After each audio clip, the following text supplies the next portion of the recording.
Hello everyone, and welcome to our Week 3 team builder for the CGC Giraffe League. So our Week 3 opponent is going to be Hey Boy Blue, who is the coach of the New Jersey Jirachis. They're a new coach this season, and I'm very excited to have them on board. They're a wonderful streamer in the community, so I highly recommend you do check them out. I'll link their channel in the description below, of course.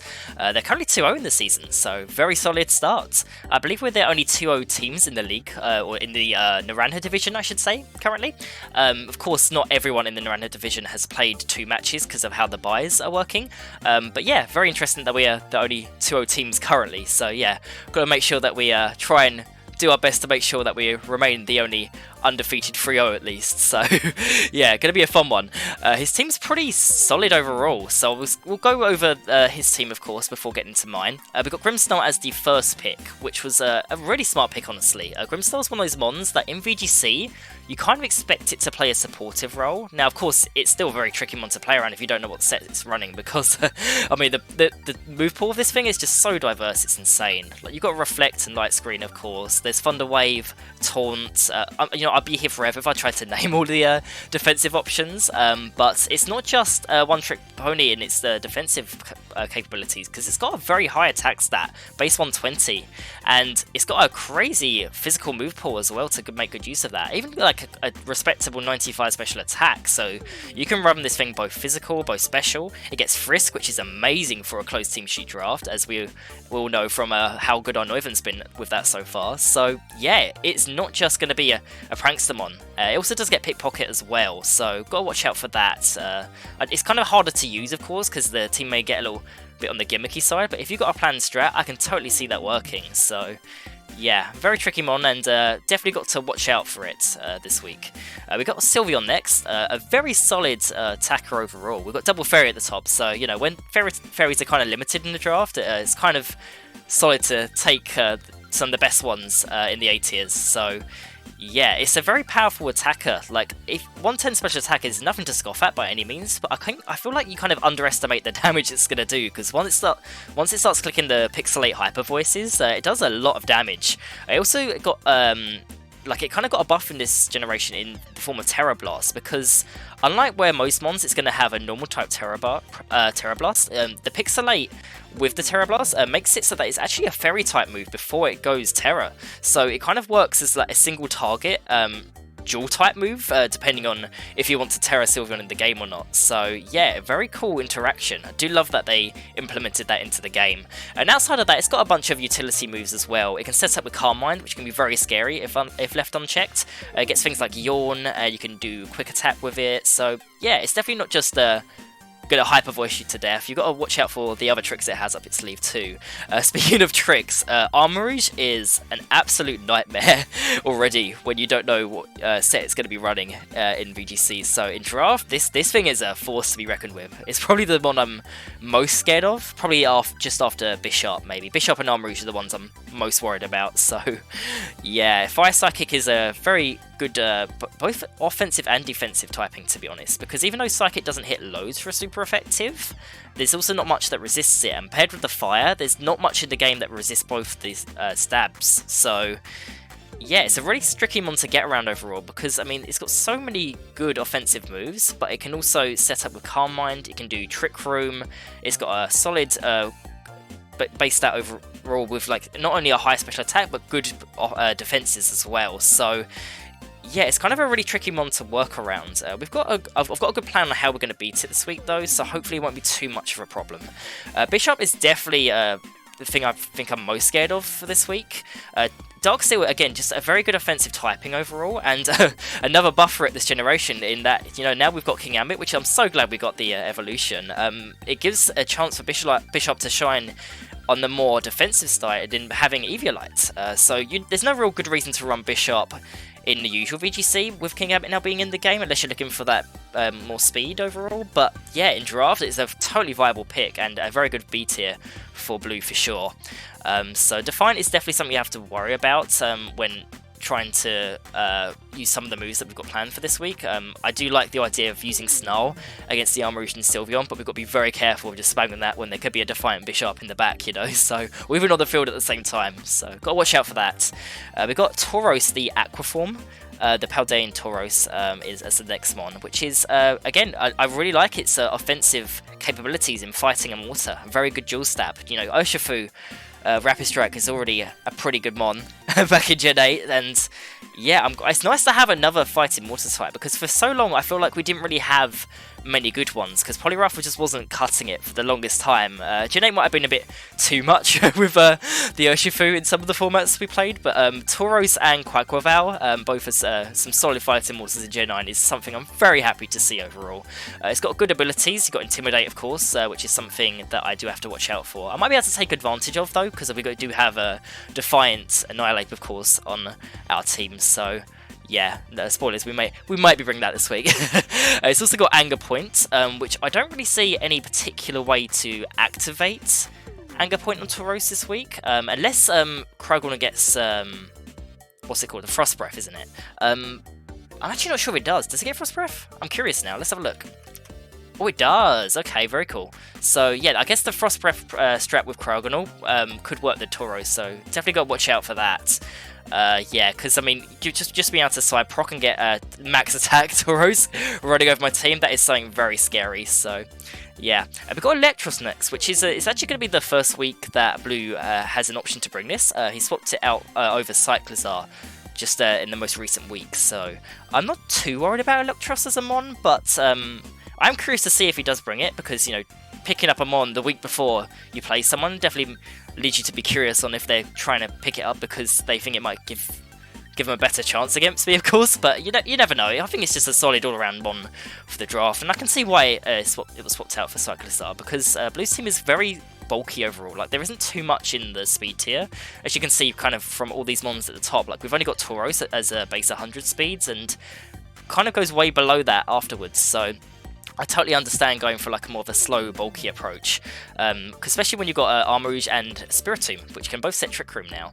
Spiritomb is a very interesting one overall. Ghost Talk is a very good typing. We've got a lot of Talks on the Blues team overall, and yeah, it's probably the maybe not the best Trick Room setter, because Armor Rouge and Spiritomb are both solid, but where I think Armor Rouge wants to go on the offense a bit more, Spiritomb might be a better user of Trick Room overall, just because it plays that defensive kind of supportive option more. So if anything's going to run Trick Room, it's more likely to be Spiritomb, and I do highly expect it to be brought against me, especially because our 2 weeks so far, we've kind of showed off a very speedy offensive strategy in the Tailwind and Noivern and such. So yeah, with Blue's slower team, it's definitely going to be playing the slow game, I'm pretty sure, and it's important that we also adapt to that kind of a strategy that we expect this week by maybe not going as fast as we have been doing before. So yeah, I have to mention, by the way, I absolutely adore that Spiritomb now has Trick Room at last, because this is the first generation it's finally gotten it. There's a few mons this generation that have gotten Trick Room when they didn't before, and I love to see older mons getting Trick Room, because I don't think it's ever really something we've seen before in Pokemon. I feel like they don't usually give out the move Trick Room to mons unless it's like already in the given it in this space generation, so I'm glad to see that change for sure.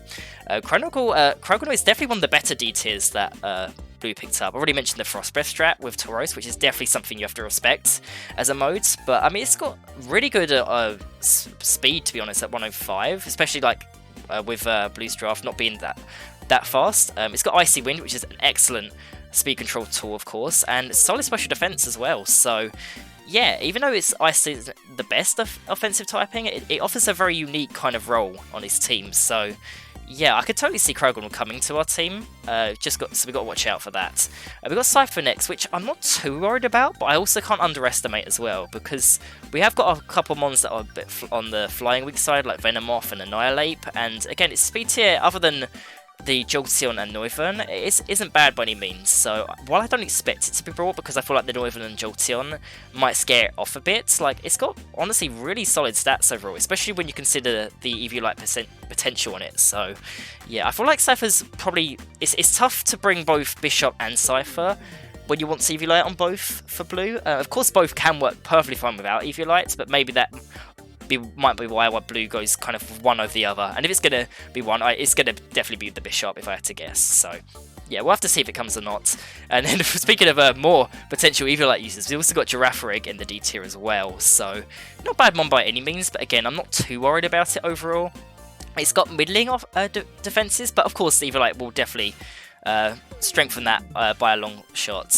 The move pool is pretty diverse overall. It's another Trick Room setter if you want to go that route, although it is a bit on the speedier side to make use of Trick Room, I guess. It's got setup options like Nasty Plot and Calm Mind. I do also believe it gets beat up. I know this because I was looking at beat up users for my own draft, and while there isn't loads that you can do with beat up on the team, there is of course the potential of Armor Rouge and a weak armor, so yeah, definitely gotta watch out for that. But overall, pretty solid bulky draft, and that's why we're definitely focusing on our own bulk this week. So I'll get into that right now. So we'll start with Gholdengo. So return of the G-string. We didn't have Gholdengo last week. There were just too many things that were threatening it with Jirachis' team. But yeah, it's definitely a decent option, I feel, this week. Having said that, it was actually the final one I decided on. I was thinking about a spec set, but overall I just like the option of being able to protect more. So, you know, especially if you're up against Trick Room, if you're trying to have to stall a turn against it, it's nice to have that defensive option, of course. So we've got a pretty standard set overall. We've got Make It Rain, Shadow Ball, Nasty Plot, and Protect. Life Orb will boost our damage output, which could be very useful. And Terra Water is the name of the game this week. It was Terra Grass last week. You will notice we've got a lot of Terra Water this week. So decent special attack overall. I don't want to max it out when we've already got Nasty Plot and want to put some investment in the bulk overall. So I don't believe there's any particular calcs that this Gholdengo that I'm looking to survive, but I'm just making sure that we've got a bit more solid physical bulk overall, because I think Bishop might be one of the more concerning mons against Gholdengo if we do bring it, because I don't really see a match where blue doesn't bring the Bishop, so we might have to be forced to deal with it in some form. So gotta watch out for that and make sure Sucker Punch doesn't just one-shot us, you know. We've got Annihilate next, so it's time to finally leave the Scarf Final Gambit idea behind this week, because like I say, we need to focus on bulk. So a pretty standard set overall with Drain Punch, Rage Fist, Bulk Up, and Protect holding the leftovers. Really bulky this week. Like, the thing about Annihilate, like, as much as the Final Gambit set is really solid, if you look at the base 110 HP and defenses, like, it is really bulky. So sometimes it almost feels wasteful to make use of the Final Gambit, because sometimes you just want to focus on setting yourself up, taking any hit that comes at you, and then just healing back up with the leftovers and Drain Punch as you get set up. And, you know, with what I find so powerful about Annihilate, just in VGC as a whole at the moment, is that, like, it's such a scary mon if it does set up, that you feel forced to attack setup mons, right, to get rid of them. But then that's what powers up the Rage Fists. So yeah, I expect Annihilate to do very well this week. And once again, we've got the Terra Water typing as the best defensive option, because outside of Electros, there isn't really any stab super effective grass or electric on Blue's team, which is why I feel like it's the best kind of neutral typing overall. So, like, for example, if we're trying to take, I don't know, say a Wave Crash from Tauros, it's a good defensive typing against that. So yeah, it's just, I expect it to pull through very well for this week alongside the other defensive pieces. So I'm not going to say it's the glue piece, because that kind of belongs to Skuntank this week, which I'll get into. But yeah, a good supportive role that Blue's might have a tough time taking out, I feel. We've got Gardevoir next, so this is kind of a spicy set, to be honest. You know, it's always fun to bring some spice to draft, and yeah, when the opportunity arises, I definitely want to see what I can do with that. So we've got Moonblast, Aura Sphere, Will-O-Wisp, and Life Dew this week. Life Dew being the stand-up move for sure. Pretty physically bulky overall. The main reason for that is, again, we're trying to take hits from mons like the Tauros and the Bishop. I did consider running Babiri Berry on Gardevoir this week, but I felt like Citrus is going to be more useful overall, because we do have Terra Water if we want to take any steel attacks from Bishop or Ironhead, most likely. So yeah, having Will-O-Wisp is really good to threaten a burn on the Bishop if we can, because that really neuters its offensive potential for sure. Aura Sphere, again, it's important to have for the Bishop, I feel. Just, again, I'm really scared of it this week. I don't want it to run through me, and it's good to have as many ways to deal with it, whether it just be burning it or taking it out very quickly with attacks. So yeah, that's the idea behind that coverage. Moonblast is just the best overall step this week. I feel like most likely going to run Moonblast over Psychic in most weeks, depending on what the draft is. And when Blue's got so many Dark types, I didn't really see the Psychic coverage as necessary. And then Life Dew was really interesting this week, is because we're trying to play that bulky approach and keep our pieces alive. I generally think Life Dew has a good niche this week, because sometimes just healing 25% of your health, both for yourself and your ally, like it can really go a long way, especially if you're trying to set up and such, or maybe the opponent's having trouble breaking through your team because you're doing well with damage control. So yeah, I really think God of War is going to perform very well this week. I really wanted to run Trace, but unfortunately, I say unfortunately, I felt forced to run Telepathy because of the Dunsparce, because it's time to debut the boy. So we're running the Boom Burst, Earth Power, Calm Mind, and Protect set this week. We've got Covert Cloak. There's quite a few good damage control options on blue side, like Snarl off the Spiritomb or Spirit Break on the Grimmsnarl, which is why I felt like the Covert Cloak was a good shout for this week. It also means that if the Bishop is trying to flinch us with Iron Heads, we're not going to get flinched by that. I guess I could have ran a physical set this week. I kind of went back and forth on it, really. So I was very much considering the Coil set with maybe Body Slam and the Drill Run. But I kind of was convinced on the Boom Burst Earth Power in the end, more because I feel like Boom Burst, like if it does get set up with Calm Mind, it's going to put on so much more offensive pressure overall.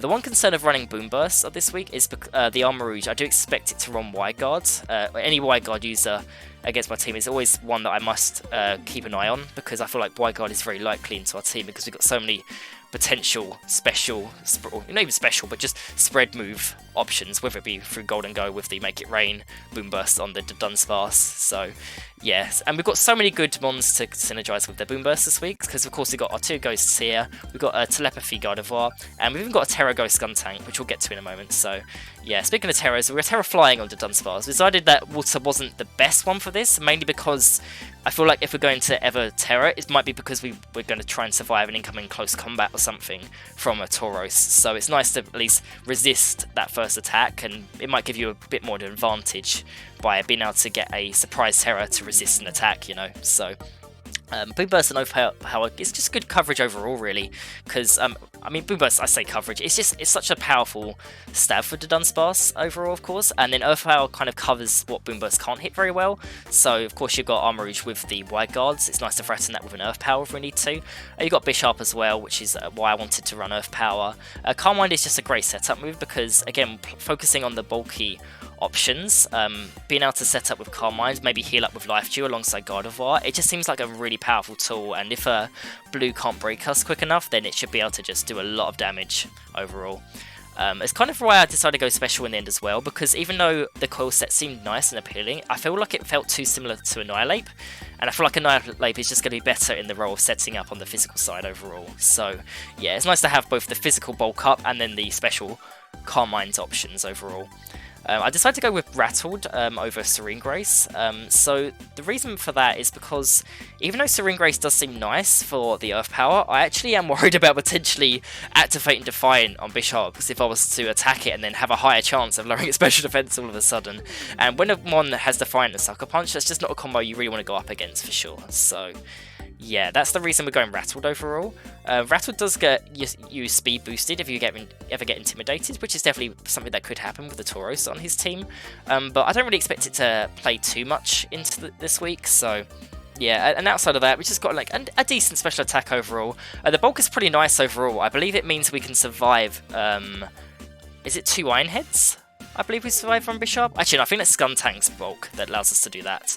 I've kind of confused the stacks. I'm kind of just looking at all of the mons very kind of all together. But yeah, it's got nice bulk overall, and it's important to kind of buffen up the physical side when you've got Calm Mind overall, because you can bulk up the special defense through Calm Mind, but then your physical defense is left unchecked, of course. But with things like Will-O-Wisp on the God of War this week, it means that it might be really tough to break it if we are able to spread the burns before the big attacks come in. So we've got Skuntank next. Now Skuntank, I'll be honest, is probably going to be the MVP this week. I think it's a very, very solid mon into Blue's team.